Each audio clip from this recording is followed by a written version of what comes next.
High বন্ধুরা, তো দেখো আজকে আমি কি রান্না করেছি। এটা হচ্ছে আলুর চচ্চড়ি, দেখতেই পাচ্ছ। আর এখানে রয়েছে কুমড়ো ডাঁটা দিয়ে ডাল, মানে সব ধরনের ডাল, মেশানো ডাল। তো তার মধ্যে রয়েছে মুসুর ডাল, মুগ ডাল, আর রয়েছে মটর ডাল, মাসকলাইয়ের ডাল, ছোলার ডাল। তো এতগুলো ডাল রয়েছে, ওটা দিয়ে একটা ডাল করেছি। আর এখানে রয়েছে কুমড়ো ফুলের বড়া, এই যে এটা কুমড়ো ফুলের বড়া। আর এইগুলো বুঝতে পেরেছো তোমরা কি? এটা হচ্ছে তালের ফোপরের বড়া। আর বড়া হবে, শুকনো লঙ্কা ভাজা হবে না, এটা কখনো হয়? তো দেখো, তো আমি বেশিরভাগ শুকনো লঙ্কা ভাজা খাই, তোমরা অনেক ভিডিওতেই দেখেছো। তো তোমরা কি এই ভুলটা করো না, মানে শুকনো লঙ্কা খাওয়া ভালো না, তারপরে তো ভাজা কোনো কথাই নেই। তো এইগুলো হচ্ছে শরীরের পক্ষে, পেটের পক্ষে প্রচুর খারাপ।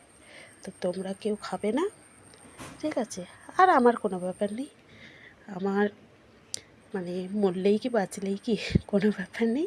তো তোমাদেরকে বাঁচতে হবে, ওই জন্য তোমরা একটু বেছে শুনেই খেয়েও, এখন তো খাওয়ার ওপরে সব কিছু নির্ভর করে। তো যাই হোক, ভিডিওটা কেমন লাগলো অবশ্যই জানাবে। আর ওইদিকে রয়েছে ভাত,